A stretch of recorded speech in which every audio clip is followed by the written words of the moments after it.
Tonight on Ukraine Today, strikes on Russian aviation. Ukraine's defense forces destroyed 2 Russian transport planes An-26 in Crimea and shot down a Russian Su-34 jet in the Zaporizhzhia sector. War diplomacy. What did U.S. Secretary of State Marco Rubio discuss in New York with Russia's so-called Foreign Minister Sergei Lavrov? American warning. According to U.S. Vice President J.D. Vance, if the Russians refuse to negotiate in good faith, it will be very bad for their country. Kremlin gathering friends. Why did dictator Putin grant Russian citizenship to Tara Reid, a former aide to Joe Biden, who once accused him of sexual harassment?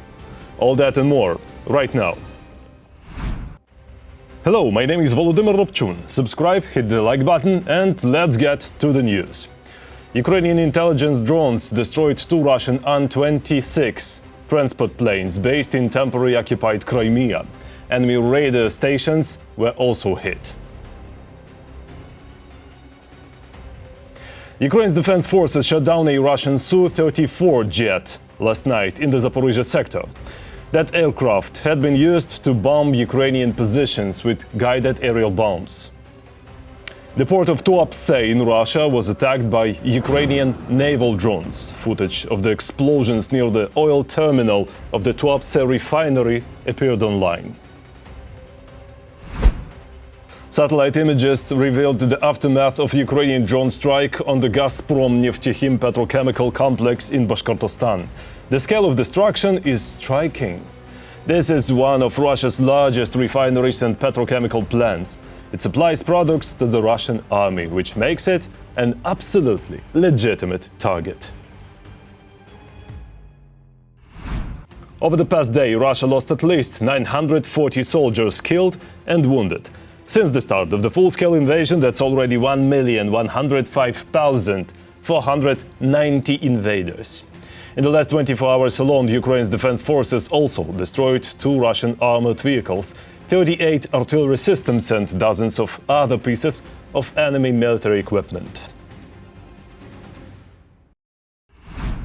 Russian defense plants have cut hiring to the lowest level since 2022. Wages in the military industry dropped there for the first time since the full-scale invasion. All this points to massive problems in Russia's military-industrial complex. Details ahead.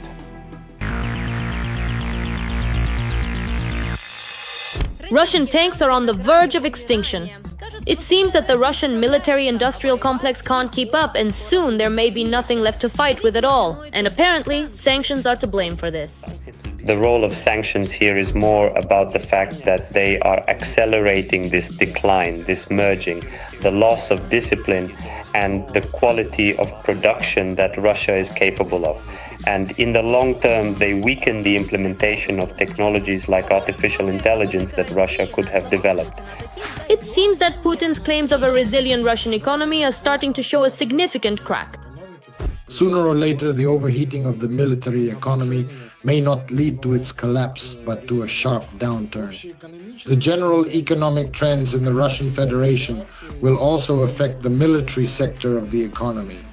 It would seem that for the first time since 2022, salaries have started to fall at Russia's most important enterprises.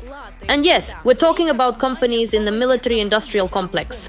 Undoubtedly, lending to enterprises in the military-industrial complex has an impact.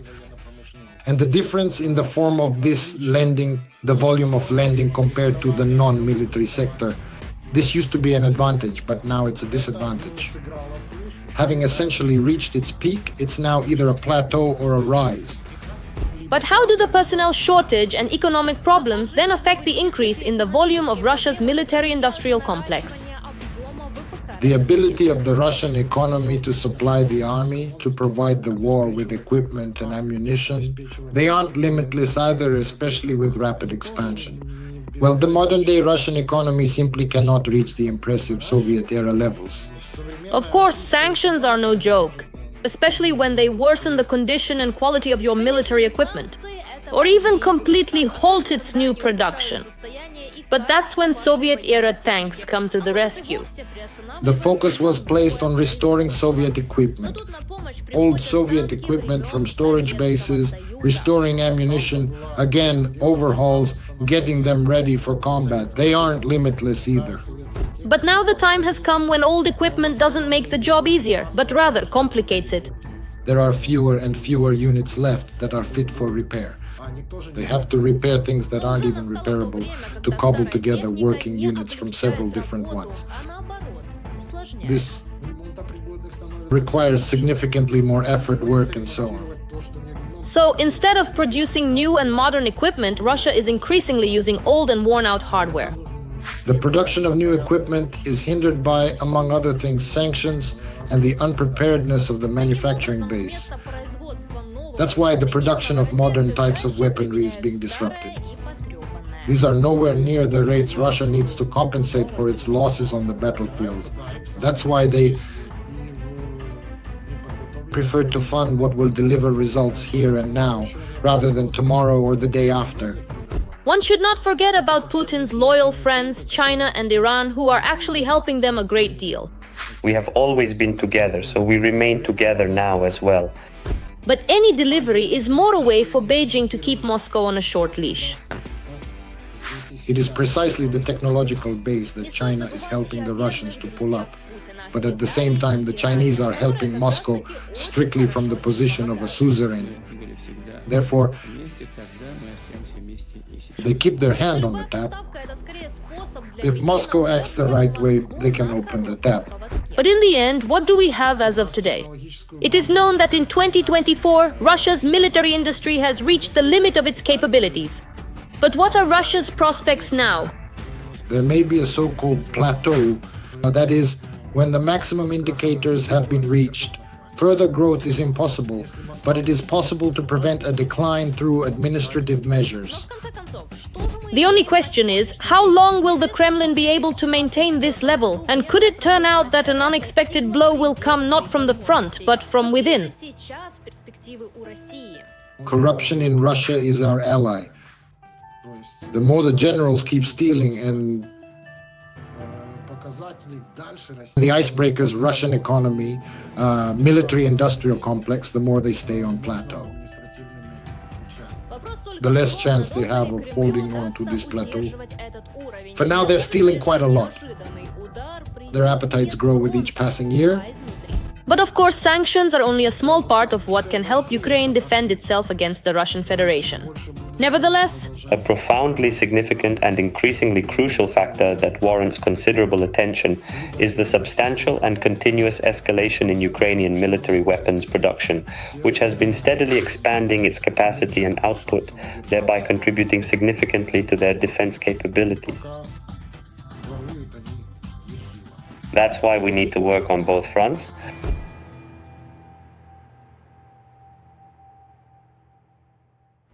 Ukraine is fighting for freedom. Support independent Ukrainian journalism so we can keep telling the truth about Russia's war. Click the link in the description to become our sponsor. Now's the time to hit subscribe and like this video, and please share it so more people can see it. Thank you, and glory to Ukraine. Ukraine has decided to start exporting domestically produced weapons. President Zelensky announced this while speaking at the UN General Assembly. According to him, Ukraine is ready to share systems that have already proven their effectiveness in real combat. And we have decided to open up arms exports. And these are powerful systems tested in a real war when every international institution failed. And we are also ready to grow our defense production together with strong partners so that their protection is modern and reliable. You don't need to start this race from scratch. We're ready to share what has already proven itself in real defense. This does not mean Ukraine no longer needs military aid from its partners. It only shows that Ukraine has technology, production, and a lot of combat experience.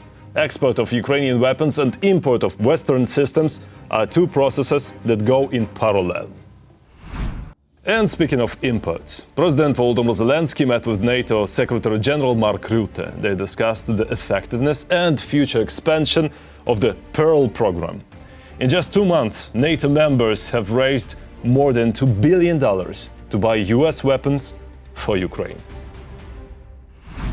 Russian forces attacked critical infrastructure in the Chernihiv region last night, causing a fire and power outages. Infrastructure was also hit in Kirovograd region, leaving 3 villages without electricity. Several homes were damaged. In the Mykolaiv region, enemy strikes disrupted train schedules.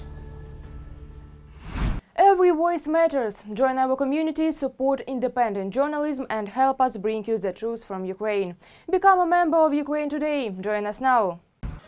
US Secretary of State Marco Rubio met in New York with Russia's so-called foreign minister Sergei Lavrov. The meeting lasted an hour, behind closed doors. According to the State Department, Rubio reiterated President Trump's call to stop the killing and stressed the need for decisive steps toward a long-term ceasefire. If the Russians refuse to negotiate in good faith, it's going to be very bad for their country, said US Vice President J.D. Vance. He added that President Trump's patience is running out.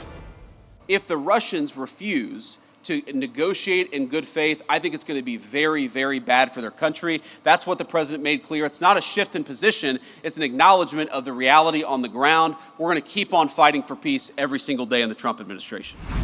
The president of Indonesia is ready to send 20,000 peacekeepers to Ukraine under the United Nations once the decision is approved. Which other countries might dare to take such a step? The answer in our report. Even more help and support. The Ukrainian armed forces may receive reinforcements to fight against the Russian occupiers. The president of Indonesia stated that he is ready to send peacekeepers to Ukraine under the auspices of the United Nations once the relevant decision is made by the UN. We will continue to serve wherever defenders are needed for peace, not just with words but with boots on the ground. If and when the UN Security Council and this General Assembly decide, Indonesia is ready to send 20,000 or even more of our sons and daughters to establish peace in Ukraine, in Gaza, in Sudan, in Libya, everywhere peace needs to be ensured. This is accordingly a 20,000-strong contingent that Indonesia is prepared to send. It is not sufficient to monitor the situation along the entire length of the Russian-Ukrainian front. The length of the Russian-Ukrainian front currently exceeds 1,200 kilometers. Therefore, there is absolutely no valid reason to speak of the overall effectiveness of a particular peacekeeping mission, specifically a substantial contingent of up to 20,000 dedicated personnel. It would be nothing more than a monitoring mission.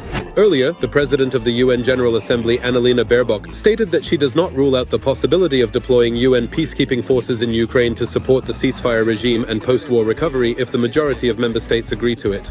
To organize a peacekeeping mission under the auspices of NATO, several stages must be completed. The first is the familiarization stage, when UN representatives travel to the country and acquaint themselves with the military, economic, political and religious aspects in the territory where the peacekeeping mission might be deployed. But most importantly, to deploy a peacekeeping mission under the auspices of the UN, the consent of both sides of the conflict is required. That is not only Ukraine, but also the Russian Federation. And this is essentially a stumbling block, a dead end. For a UN peacekeeping mandate, budget approval is required. Again, the Russian Federation is one of the main sponsors of the United Nations. To say that they would be interested accordingly in financing a peacekeeping operation from the Russian Federation's budget is not accurate. That does not reflect reality. Let us recall that on September 4th in Paris, a meeting of the Coalition of the Willing took place with the participation of President Zelensky, where possible future security guarantees for Ukraine were discussed, aimed at ensuring a just and lasting peace. 26 countries have officially agreed to form support forces that are to be deployed in Ukraine immediately after a ceasefire is established. As part of this plan, 2 separate ground groups will be created. NATO military personnel on the territory of Ukraine will be regarded by the Russian Federation as that country's participation in hostilities on the side of Ukraine. Accordingly, the Russian Federation will claim the legitimacy of military targets at the moment of the physical elimination of these servicemen. Meanwhile, Russian Foreign Minister Sergei Lavrov has already threatened that any European military contingents in Ukraine will become legitimate targets for Putin's army. He noted that their presence in Ukraine will be regarded by Russia as the occupation of the country by the West. He also added that the Russian Federation will not pay attention to the peacekeepers' flag. The Russian Federation is categorically opposed to the deployment of any foreign military contingent on the territory of Ukraine. This is essentially a cornerstone, a Rubicon that they cannot cross. And accordingly, these discussions about the possibility of deploying a peacekeeping contingent are merely political statements, declarations not backed by concrete actions. Everything depends on the position of the Russian Federation. But all of this is just a prospect for now. Whether Western partners will actually send peacekeeping forces remains an open question. Unknown drones appeared in Denmark's airspace last night, flying right over the Skridstrup air base, where F-16 and F-35 jets are stationed. Drones were also spotted near 3 airports. This is already the second such incident in Denmark this week. Earlier, unidentified drones were seen over Denmark, Norway and Sweden. An investigation is underway. One of the versions, Russian sabotage. Powerful explosions rocked the industrial zone of Swindon in the United Kingdom last night, Sky News reports. Warehouses went up in flames. There were also reports of secondary detonations, which might suggest ammunition was stored there. But that's just my guess. Let's wait for official confirmation. Dictator Putin granted Russian citizenship to Tara Reid. She's a former aide to Joe Biden, who accused him of sexual harassment. Why does the Kremlin need her? Details next. Joe Biden didn't ask me if I wanted to. Just like he didn't ask you if you wanted to get involved in the war between Ukraine and Russia, because it's all just a money laundering scheme. The Russian dictator Putin has granted Russian citizenship to Joe Biden's former aide, Tara Reid. Thank you very much. It should be noted that in order to obtain a Russian passport, one must legally reside in the country for at least 5 years. It was a truly special day. Now I am a citizen of Russia. What an honor. Thank you to President Putin for this. Thank you to Maria Butina, who was with me and helped me on this path to safety. Thank you to Margarita Simonian, who supported me and helped me apply for citizenship, and to Russia Today. I'm so proud to work at Russia Today. I'm lucky. Who is Tara Reid and how did she end up in Russia? She is an American publicist and activist. But Tara Reid became known not because of her articles, but after she spoke out about working as an aide in Biden's office in the early 90s when he was a senator. In 2020, while her former boss Biden was finalizing his bid for the Democratic Party's presidential nomination, Reid suddenly filed a report of sexual assault without naming the perpetrator. He put his hands on my shoulders and started stroking my hair. Later, she told journalists that it was Biden who sexually assaulted her in a corridor of the US Congress in '93 when he was a senator and she worked for him. He forcefully pinned me against the cold, hard wall and then deliberately touched me there with his intrusive hands. It wasn't just harassment. He wanted to show he was dominant. What you are actually telling me sounds much more like a serious form of rape rather than just harassment. It happened only once when we were alone together. I was simply in the completely wrong place at the absolutely wrong time, unfortunately. Biden's campaign denied the accusations, and no official charges were ever brought against him. When I spoke out about sexual assault by Joe Biden in the US, I faced threats. I hope there will be an investigation into this case, and I want to testify at it. I am ready to testify under oath that I was raped by Joe Biden. Reid claimed that after making her accusations, she lost everything, including her job. He took my future away from me. I didn't want to be a senator's mistress. I wanted to become a senator myself. After that, Tara decided to publish an autobiographical book, Left Out When the Truth Doesn't Fit. I'm not staying silent. And you shouldn't stay silent either, dear Americans. I can't be intimidated. According to American media, back in 1998, Reid changed her name to Alexandra McCabe to protect herself from her husband, whom she also accused of abuse. After ending her political career, Tara Reid testified in court as a domestic violence expert and hosted a radio show. Even back then, Tara Reid was publishing essays and political articles in which she expressed sympathies toward Russia. And in 2023, she made her biggest move, leaving for the Russian Federation. At the time, the supposed reason was that she did not feel safe in the United States, although by then Biden had already been in power for 3 years. The proxy war that NATO is waging against Russia through Ukraine is being funded by someone. Both Democrats and Republicans want to get that money back for themselves. In Russia, she was welcomed with open arms. The US has burned all bridges with Russia. It is necessary to work on rebuilding them so that Russian diplomats can start trusting Americans again. She openly spoke out against supporting Ukraine and dreamed of being granted Russian citizenship. Moving to Russia was a forced step for me. But then I fell so in love with it that now I want to stay. Upon arrival, I had to seek political asylum so that I could say what I think. I know that the American authorities did not like my choice. Now I realize that my return could become problematic. For the past 2 years, Tara has worked at the highly propagandistic channel Russia Today alongside Margarita Simonian, whose resemblance to her is obvious to the naked eye. The entire Democratic Party is made up of bad people. The problem isn't just Biden. They all want the war to continue. At one of the press conferences in Russia, Reid appeared next to Maria Butina, who was arrested in the US in 2018 for collaborating with Russian intelligence and sentenced to 18 months in prison. Tara asked me for asylum. She told me her story, how she was threatened, how people wanted to kill her. And we Russians don't abandon our own. She will learn the language. She wants to know more about Russian culture and people. I will ask Putin to help her. Putin needs people like Tara Reid. He took her under his wing, an American who has devoted herself to the Russian world to the core. She is ready to accuse the West, praise Russia, and help the Kremlin in every possible way. Russia Today is there to help her. In response, Tara Reid promised that she would be a good citizen of the Russian Federation. I want to get a Russian passport, but I also want to keep my American citizenship. I also want to thank you, my brothers and sisters from Russia. For what? For welcoming me so warmly. Maybe Putin just wants to feel desirable. If Reid accuses him of harassment too, Vladimir might finally feel some relief in his heart. Or somewhere else. And finally, a glimpse of American diplomatic etiquette. In New York, police stopped the motorcade of Turkish President Erdogan, making him wait while US President Trump's convoy passed. Erdogan's guards clashed briefly with police, but in the end, the Turkish leader had to wait. Earlier, French President Macron found himself in the exact same situation. That's all for today. Thanks for watching. Thank you for your support. Strength to Ukraine's defenders. Glory to Ukraine. Don't forget to like, subscribe, comment and share. See you next time.